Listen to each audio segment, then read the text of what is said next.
Hallelujah.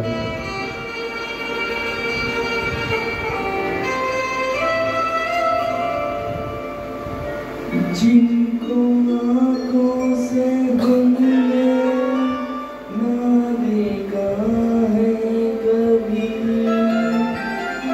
आज उसने बदल दी हमारी जिंदगी। हर मुसीबत में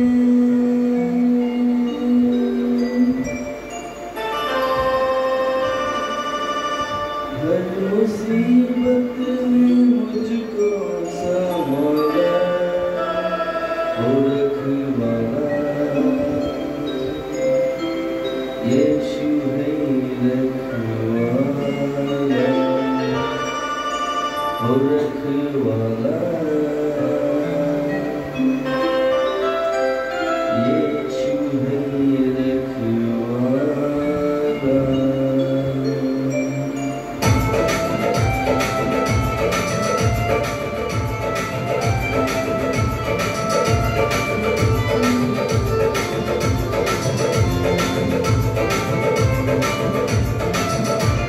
मुसीबत में मुझको संभाला, हर मुसीबत में सबको संभाला, रखवाला यीशु है रखवाला,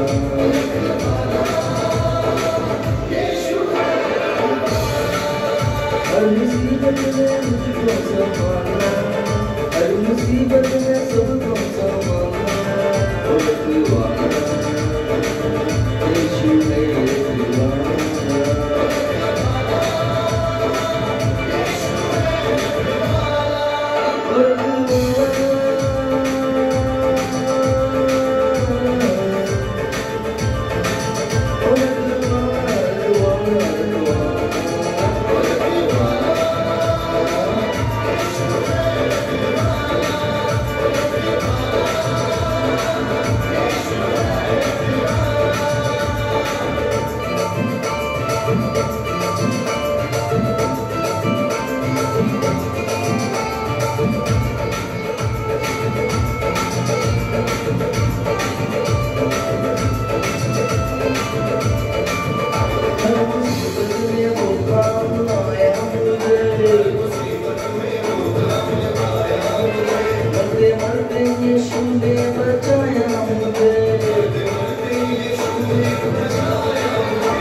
मुसीबत में वो काम आया मुझे,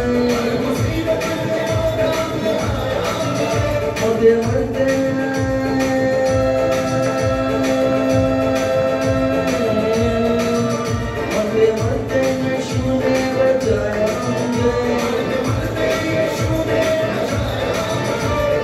मरते यीशु ने बचाया मुझे, रखवाला यीशु है रखवाला।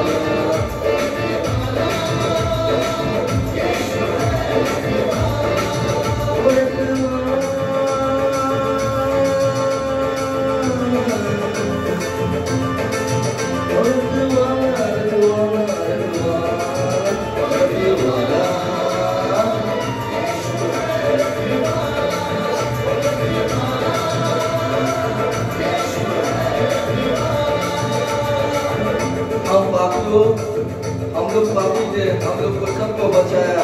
हर एक घर के कोने कोने में जाएगा, सुसमाचार प्रचार होगा, और जो कोई उस पर विश्वास करेगा वो सब कोई नया जीवन पाएगा यीशु के नाम पे। आमीन।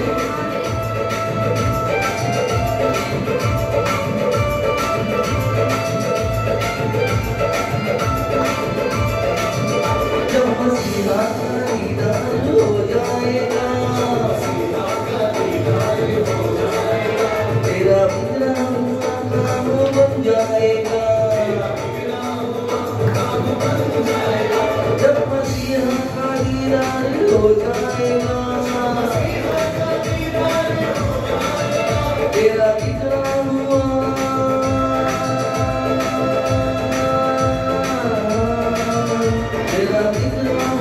काम बन जाएगा।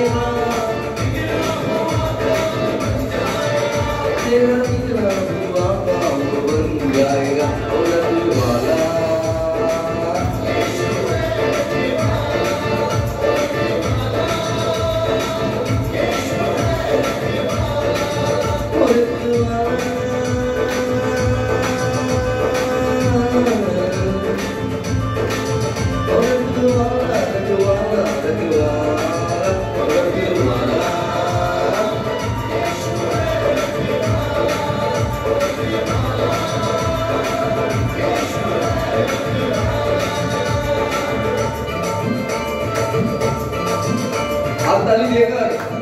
यीशु के नाम पर खुशी मनाओ।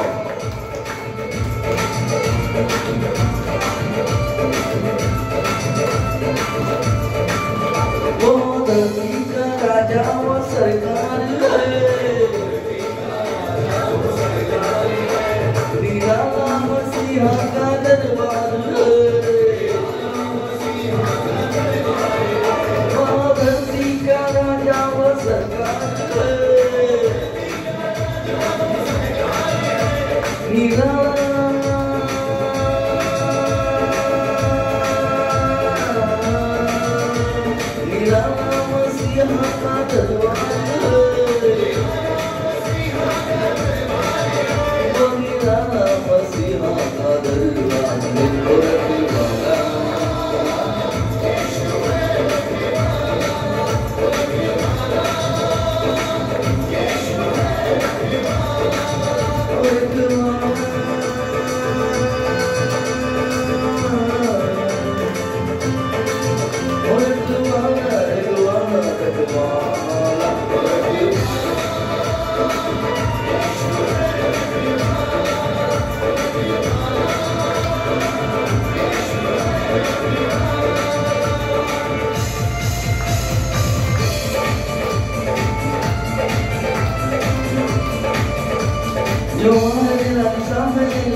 मुझको तू जल पिला प्यासा हूँ मैं, मुझको तू जल पिला जीवन के सफर में तू ही मसीहा, जाऊँ तो जाऊँ कहाँ, जाऊँ तो जाऊँ कहाँ, हमारी दुआ मेरे दिल मियाँ, हमारी दुआ मेरे दिल मियाँ, जीवन को तू ही चला, मेरे जीवन को तू ही चला, आवाज़ आत्मा मेरे दिल मियाँ, आवाज़ आत्मा मेरे दिल मियाँ। हालेलुया। আসুন প্রভু পরমেশ্বরের চাঞ্চল্যকর সতর্কবাণী, আজকের সুসমাচার। প্রেরিত 10:43, প্রেরিত 10:43। প্রেরিত 10:43। সমস্ত নবী তার সম্বন্ধে বলেছেন যে যে কোনো ব্যক্তি তার উপরে বিশ্বাস স্থাপন করবে, তার নামের মাহাত্ম্যে সে পাপের ক্ষমা লাভ করবে। হালেলুয়া। এখানে মধ্যে সমস্ত নবী, নবী অর্থাৎ হচ্ছে নবী অর্থাৎ ঈশ্বরের যারা যারা প্রচারক আছে, যারা যারা প্রচার করে বেড়াচ্ছে যে নবী, তাদেরকে নবী বলা হচ্ছে। যারা যারা ঈশ্বরের হয়ে প্রচার করছে, এই সমস্ত নবীরা যে প্রচার করছে যে তাকে বিশ্বাস করবে সে পাপের ক্ষমা লাভ করবে। এখানে বলা যে তার নামে মহত্ব সে পাপের ক্ষমা লাভ করবে, মানে তাদের কথা বিশ্বাস করে যদি প্রভুকে বিশ্বাস করে এবং প্রভুর কাছে আসবে, তার যে সমস্ত পাপ আছে সে সমস্ত পাপের ক্ষমা লাভ করবে। আর কি বলছে যোহন 8:51, যোহন 8:51। সত্যি আমি তোমাদের বলছি, যদি কেউ আমার উপদেশ পালন করে সে কখনো মৃত্যু দর্শন করবে না। হালেলুয়া। এখানের মধ্যে প্রভু যীশু বলছে, আমি তোমাদেরকে সত্যি বলছি যে আমার উপদেশ অর্থাৎ হচ্ছে যে আমি তোমাদেরকে যে সমস্ত কথা আজ্ঞা, যে সমস্ত কথা বললাম, অর্থাৎ এই সুসমাচারের মাধ্যমে, প্রচারের মাধ্যমে তোমরা যদি এটাকে বিশ্বাস করো এবং যদি কেউ আমার উপদেশ শুনে পালন করবে, মানে এই কথা শুনে যদি পালন করবে, সে কখনোই মৃত্যুর দর্শন করবে না, তার মৃত্যু হবে না, সে মরতে পারে না যদি সে অনুসারে যদি কাজ করে। মানে আমি তোমাদেরকে বলছি, অর্থাৎ হচ্ছে প্রভু যীশু বলছেন এই কথাটা, যা যা আমি তোমাদেরকে শিখিয়েছি, বলছি এবং করছো, জানছো, শুনছো, এগুলো বাইবেলে যা উল্লেখিত আছে, তোমরা যদি এগুলো শুনে চলো এবং মেনে চলো, তাহলে তোমরা কোনোদিনও মৃত্যুর দর্শন লাভ করবে না, মৃত্যু দর্শন করবে না। কিন্তু যদি তোমরা তার কথা না শুনো, তোমরা ইচ্ছাকৃতভাবে নিজের ইচ্ছা মতো চলো, মানে স্বেচ্ছাচারিতা করো, তাহলে তোমাদের মৃত্যু আটকাতেও কেউ পারবে না, অর্থাৎ অনিবার্য মৃত্যু। তার জন্য এখানের মধ্যে যিশাইয়া 33:24 কি বলে দেখুন। যিশাইয়া 33:24। আমাদের দেশবাসীদের মধ্যে কেউ অসুস্থতা বা পীড়ার কথা বলবে না, সকলের অপরাধ মার্জনা করা হবে। হালেলুয়া। দেখেছেন এখানের মধ্যে স্পষ্ট বলছে, আমাদের দেশবাসীর মধ্যে কেউ অসুস্থতা বা পীড়ার কথা বলবে না, মানে যে আমার এই কষ্ট হচ্ছে, বা আমার এই শরীর খারাপ হচ্ছে, বা আমার এ হয়ে গেছে, আমার ও হয়ে গেছে, এই সমস্ত কেউ বলবে না, কারণ এই সমস্ত কিছু দূর করে দেবে তিনি। সকল সকলেই অপরাধ মার্জনা পাবে, কিন্তু যদি সে অপরাধ করছে, পাপ করছে, অন্যায় করছে, তাহলে পরে এই সমস্ত পীড়া আর এই কষ্ট আর এই যন্ত্রণা এইসব ওদের ভোগ করতে হবে। কারণ সে ঈশ্বরের কথা শোনেই, সে প্রার্থনা করে কিন্তু প্রার্থনায় বসে মনটা দেখো অন্য জায়গায়। ঈশ্বর যেগুলো বলে সেগুলো শোনেই না, বোঝার চেষ্টাও করে না। তার জন্য এই সমস্ত হতে থাকে, রোগ বালায় আবর তাবর হতে থাকে। আমাদের অনলাইনে প্রার্থনা চলে, অনলাইনের মধ্যে আমি একটা সিস্টেম বার করে দিয়েছি সকলের জন্য, যাতে সকলে মন দিয়ে বাক্য শুনে এবং বাক্য লিখতে এবং বুঝতে পারে। সেই কারণে এমন একটা সিস্টেম আমি নিজে বুঝে আমি নিজে বলবো না, এটা ঈশ্বরের কৃপা, ঈশ্বরই আমাকে বুদ্ধি দিয়েছে। সেই বুদ্ধি অনুসারে আমি ওদেরকে দিয়েছি, আর যখন ওই বুদ্ধিটা খাটিয়েছি তবে কি আমার কাছে প্রার্থনার রিকোয়েস্ট বলতে কিছুই আসে না। প্রার্থনা যে হবে কার কি রোগ হলো, বালাই হলো, কি হলো না হলো বলতে কোনো রোগ বালাইয়ের কথাই উল্লেখ হয় না। শুধু প্রার্থনা হয়, সকলে প্রার্থনা করে, সকলে বাক্য শোনে, বাক্য লেখে, বাক্য পড়ে, এই সমস্তই হয়। কিন্তু যার কারোর কোনো কষ্ট, রোগ ব্যাধি এই সমস্ত আর লেখা হয় না, কারণ সকলে ঈশ্বরের কাজে মন দিয়ে দিয়েছে। আর যারা ঈশ্বরের কাজে মন দিয়ে দেবে, অর্থাৎ ঈশ্বরকে ভালোবাসতে লেগে যাবে, ঈশ্বর তাদের ঘরে রোগ আসতেই দেবে না। সেই কারণে এখানে পবিত্র সুসমাচারে বলে দিয়েছে বিষয় 33:24, আমাদের দেশবাসীর মধ্যে কেউ অসুস্থতা বা ক্রিয়া কথা বলবেই না, সকলে অপরাধ মার্জনা করা হবে। সকলের অপরাধ, যে সমস্ত অপরাধ যা পাপ বা অন্যায় করেছে সমস্তকে মিটিয়ে দেওয়া হবে, মানে ক্ষমা করে দেওয়া হবে। যোহন 12:48,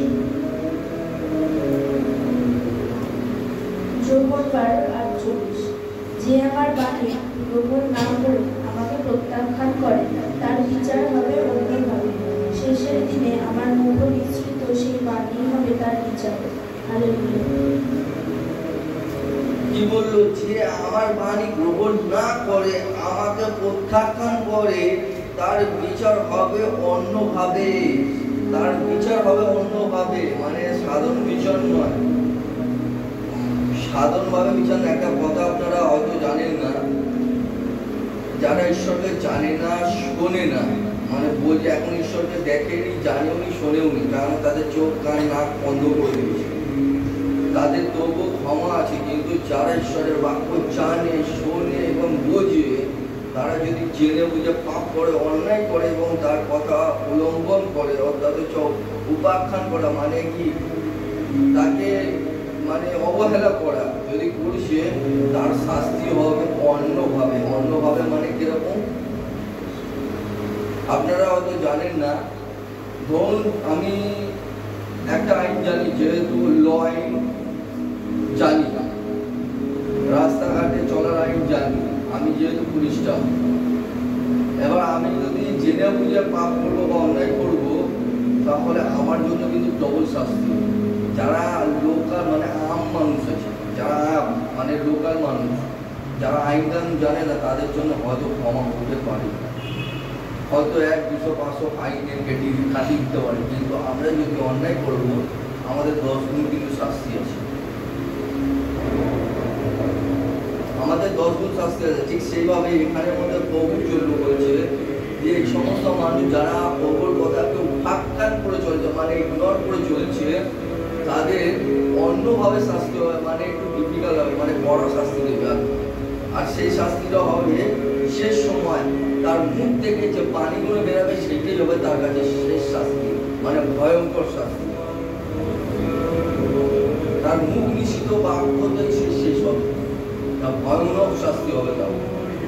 আর যদি নিজের সন্তানদের, নিজেদের প্রচারকদের, নিজেদের মানুষদেরকে যদি এইভাবে শাস্তি দিতে পারে, আর যারা লোক, যারা ঈশ্বরকে চেনে না, যারা ঈশ্বরকে ঘৃণা করে, যারা ঈশ্বরকে অমানবিক ব্যবহার করছে, তাদের কি ভয়ানক হতে পারে ভেবে দেখুন। আসুন আরো দেখুন, হিতোপদেশ 27:19,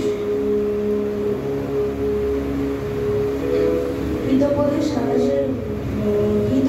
27:19, জলে যেমন নিজের আকৃতি দেখা যায়, তেমনি মানুষের অন্তরে তার নিজের প্রকৃতি প্রতিফলিত হয়। হালেলুয়া। এখানে মধ্যে স্পষ্ট কষ্ট হয়ে বলছে, জলের যেমন নিজের আকৃতি দেখা যায়। জলের আকৃতি দেখেছেন আপনারা? জোয়ার ভাটা দেখেছেন? গঙ্গাকালে জোয়ার ভাটা এরকম তো আকৃতি দেখা বোঝা যায় যে কখন জোয়ার আসছে কখন ভাটা আসছে। সমুদ্রের ঢেউ দেখলে পরে বোঝা যায় কিভাবে ঢেউটা উঠছে কিভাবে নামছে। ঠিক সেভাবে এই মানুষের চোখ মুখ দেখলে তার মানে সমস্ত কিছু বোঝা যায়। মানুষের অন্তরে তার নিজের প্রাকৃতিক প্রতিফলিত হয়, মানে যে চোখ মুখ দেখলে পরে তার ভেতরে সমস্ত কিছু স্টোরিটা বোঝা যায়। লোক কি চাইছে, ওর মনের মধ্যে কি আছে, কি ভাব চলছে কি না চলছে, ওর ভেতরে কি বুদ্ধি আসছে, সমস্ত কিছু চোখ মুখ থেকে বোঝা যায়, মানে ওর সমস্ত শরীরে ইঙ্গিত বলে দেয়। চোখে মুখে যে একটা দুষ্ট শয়তানের খেলা খেলছে সেইটা স্পষ্ট বোঝা যায়। সেই এখানে সেটাই বলছে, এখানে মধ্যে এত কষ্ট বাংলা ভাষায় বলছি যে জলে যেরকম আকৃতি দেখলে বোঝা যায় সেরকম কিছু মানুষের মুখের আকৃতি দেখে বোঝা যায় সমস্ত অঙ্গের কি মানে ও কি করতেছে বা কি করতে পারে বা ওর ভেতরে কি সমস্ত চলছে। হিতোপদেশ 27 হিতোপদেশ 27 মৃত্যু ও ধ্বংসের যেমন শেষ নেই, মানুষের বাসনারও তেমন অন্ত নেই। হালেলুয়া। মৃত্যু ধ্বংসের যেমন শেষ নেই, মানুষের বাসনার তেমনি অন্তই নেই, মানে শেষ নেই।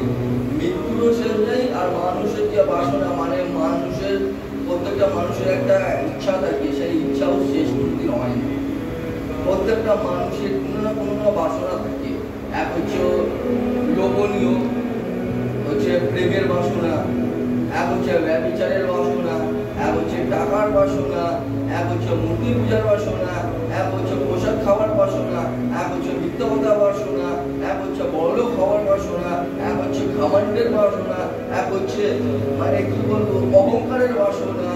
মানে আমি যে কত বড় লোক, আমার কি অ্যাটিটিউড আছে, আমি যে কত কি করতে পারি ওর ধারণাই নেই, কিন্তু আমার কাছে আসার যোগ্যই নেই।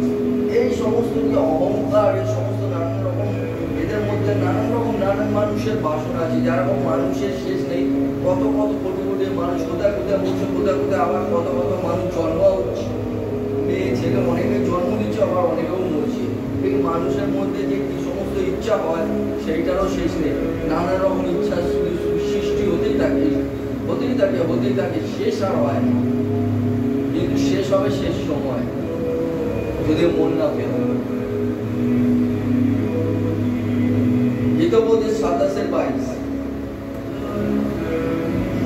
হিতোপদেশ 27 ঢেকিতে ফেলে ধানের তুষ ছাড়ানো যায়, কিন্তু শত প্রহারেও মূর্খের মূর্খতা বুঝানো যায় না। হালেলুয়া। আচ্ছা, ढेकी काके बोले जाने?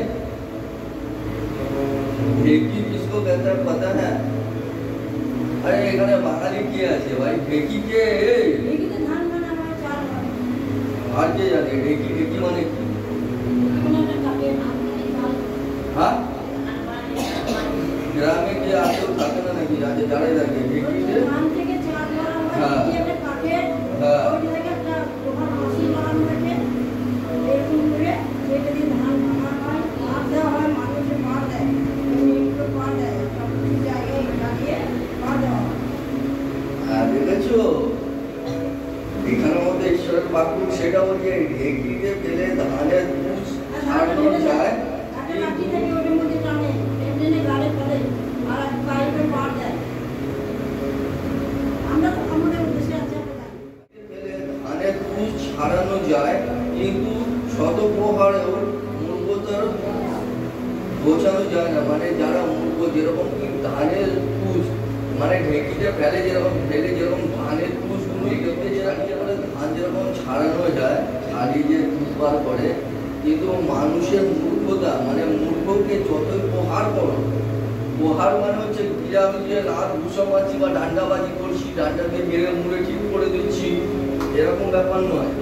বাক্য দিয়ে যে প্রহার করার কথা বলেছে, মূর্খকে যতই তুমি প্রহার করো মানে বলো, সে বুঝবে না, সে মূর্খামিই করবে।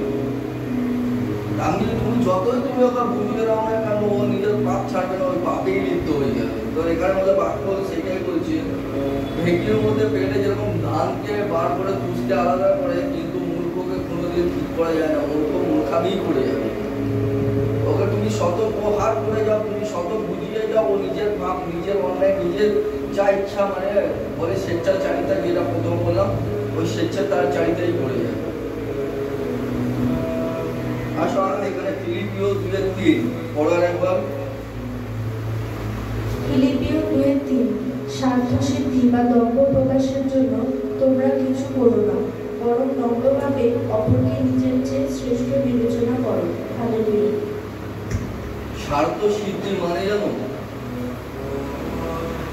মানে নিজের স্বার্থটাকে বোঝা, মানে আমার যেটা চাওনা পাওনা, আমি যেটা লাভ করব, এই সমস্ত নিজের স্বার্থ, মানে আমার যেটা ভালো হবে আমি সেটাও সেই হিসাবে চলবো, আর কি হচ্ছে আমার দেখে দরকার নেই। আর দম্ভ মানে হচ্ছে যে আমার দম্ভ অর্থ হচ্ছে আমার যে অহংকার, মানে হচ্ছে আমার এত আছে, আমি এ আছি, আমি ও আছি, আমার এটা হচ্ছে দম্ভ, অর্থাৎ হচ্ছে আমার অহংকার কথা বলছে, এটা আমার দম্ভ কথা বলছে, এটা হলো অহংকার। দম্ভ অর্থাৎ হচ্ছে আরেক ভাষায় বলে অহংকার, এটা হচ্ছে আমার অহংকার। নিজের স্বার্থসিদ্ধি বা দম্ভ প্রকাশ করো না, মানে নিজের স্বার্থসিদ্ধি এবং নিজের অহংকারের প্রকাশ করো না কারোর কাছে। তোমার কি আছে না আছে, তোমার কি রাগ আছে না আছে, ওটা তোমার কাছে আছে, তুমি শুধু ঈশ্বরের কথাটা প্রকাশ করো, ঈশ্বরের কথাটা শোনো। আর এখানে বলছে যে তুমি অন্যের কথা চিন্তা করো, অন্যের কথা ভাবো, অন্যের সাধ্য সিদ্ধি এই সমস্ত চিন্তা করো। দেখো, বরং নম্রভাবে অপরের নিজের চেয়ে শ্রেষ্ঠ মনে করো। অপরকে নিজের থেকে তুমি হতে পারো বড় লোক, তুমি হতে পারো পাস্টার, তুমি হতে পারো প্রচারক বা প্রচারিকা, তুমি যা কিছু হয়ে থাকো না কেন, তুমি কোনো সময় অহংকার করো না, দম্ভ প্রকাশ করো না, বা নিজের স্বার্থ মতো চলো না। যে আমার সাথে যদি না কথা বলে আমি কথা বলবো না, আমি ওর থেকে সিনিয়র, আমি ওর থেকে বড় শিক্ষিত, আমি প্রভুর এ পেয়ে গেছি, আমি ও পেয়ে গেছি, এই সমস্ত নয়। তোমাদের বলছে নম্র হয়ে যেত, তুমি নিজেকে নম্র করো এবং তার কথা চিন্তা করো, তার কথা তুমি চিন্তা করবে আর বিবেচনা করবে যে প্রভুর সন্তান প্রভুর কাছে যেতে হবে।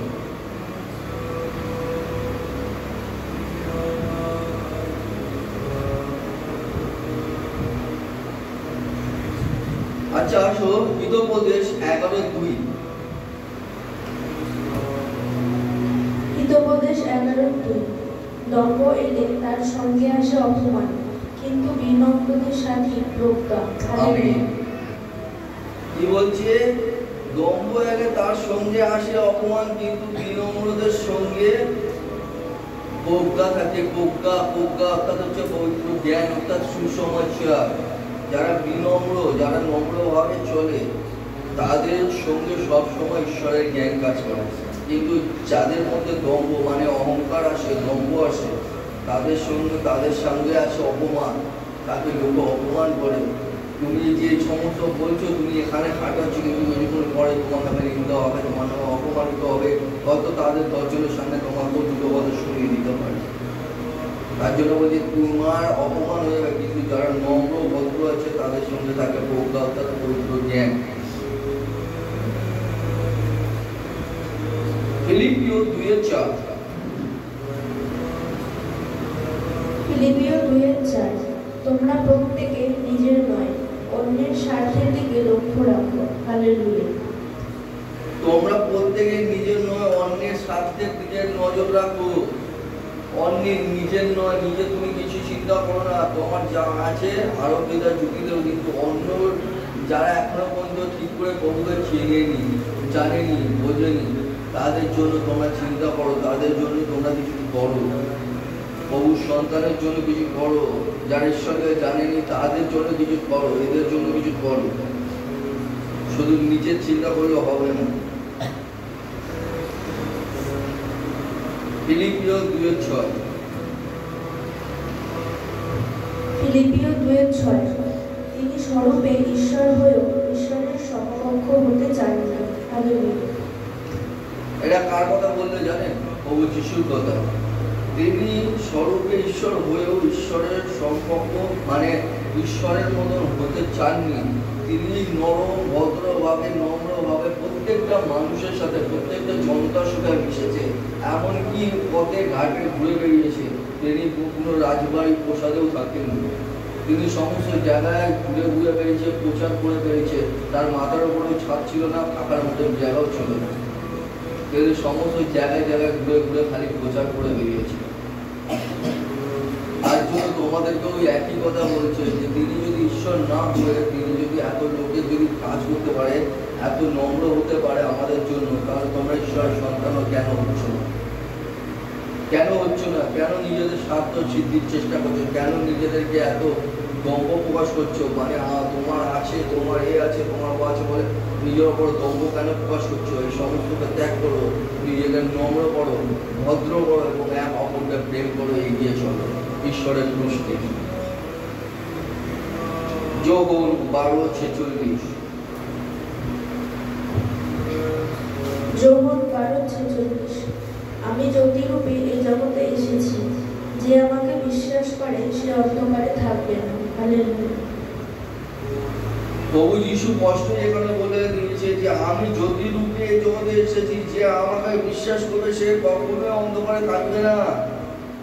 যে আমাকে অর্থাৎ প্রভু যীশুকে যে বিশ্বাস করে সে কোনোদিনই অন্ধকারে থাকবে না, সে জ্যোতিতেই থাকবে, অর্থাৎ প্রভুর মধ্যেই থাকবে আর প্রভু তার মধ্যেই থাকবে। আমেন। যোহন 12:47। যোহন 12:47। কেউ যদি আমার কথা শুনে তা পালন করে, তার বিচার আমি করব না, কারণ আমি পৃথিবীতে বিচার করতে আসিনি, এসেছি পৃথিবীকে উদ্ধার করতে। হালেলুয়া। দেখুন এখানের মধ্যে কি বলছে, বলছে এই জগতে কিন্তু আমি কোনো বিচার করতে আসিনি, আমি উদ্ধার করতে এসেছি, অর্থাৎ হচ্ছে আমি পাপ ক্ষমা করতে এসেছি। এই সমস্ত যারা যারা পাপ করেছিল সমস্ত কিন্তু উদ্ধার করতে এসেছে, বাঁচাতে এসেছি। আমি যদি বিচার করতে আসতাম তোমাদের ধ্বংস করে দিতাম, পুরো পৃথিবী আমাকে নামতেও হতো না, পুরো ধ্বংসই করে দিতে পারতাম বিচার করে। কিন্তু আমি তা করিনি, আমি এসেছি এই জগৎকে উদ্ধার করতে, বাঁচাতে। যে সকল মানুষ এখনো পর্যন্ত আদাম আর হাওয়ার দোষ, অর্থাৎ আদামের দোষে একজনের জন্য এত পাপে ভুগছে, আবার একজনের জন্য পাপ মুক্ত হবে, যেটা আমি আগের সপ্তাহে বুঝিয়েছিলাম। সেই কারণে আমি এসেছি যাতে তোমাদের পাপটাকে মুক্ত করা যায়, তোমাদেরকে বাঁচানো যায়, সেই কারণে এসেছি। আর যারা যারা যে কেউ আমার কথা শোনে এবং তা পালন করে, অর্থাৎ প্রভু যীশুর কথা যারা যারা শুনবে এবং পালন করে, তারা সকলেই পাপ মুক্ত হবে, তারা সকলেই বেঁচে যাবে, তারা সকলেই অনন্ত জীবন পাবে। আরো দেখো ফিলিপিও 2:5। ফিলিপিও 2:5। খ্রিস্ট যিশুর অন্তরের ঐশ্বর্য তোমাদের জীবনে ফুটে উঠুক। হালেলুয়া। বলছে খ্রিস্ট যিশুর অন্তরের ঐশ্বর্য তোমাদের জীবনে ফুটে উঠুক, যাতে তোমরা আরো বেশি পরিমাণে কাজ করো এবং ঈশ্বরকে মেনে এগিয়ে যেতে পারো খ্রিস্টের। হালেলুয়া। আমেন। জয় যিশু।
के ऊपर समाधान दे मेरे खुदा यीशु, समाधान दे मेरे खुदा यीशु, समाधान दे मेरे खुदा यीशु। हम पाप के ऊपर समाधान दे मेरे खुदा, खुदा दया कर मेरे बाप, दया कर, दया कर। पापी गाने गाने फूलेर हासि फোटे, ধরণী নিচে ওঠে সৃষ্টি উল্লাসে। পাখির গানে গানে ফুলের হাসি ফোটে, ধরণী নিচে ওঠে সৃষ্টি উল্লাসে। মিলন সুধারালে পুষ্প বনে বনে, মিলন সুধারালে পুষ্প বনে বনে, সেও তোমার কথা বলে, প্রভু তোমার কথা বলে। মোরের সোনার প্রভু তোমার কথা বলে। हालेलुया, सबके हाथ ताली দিয়ে।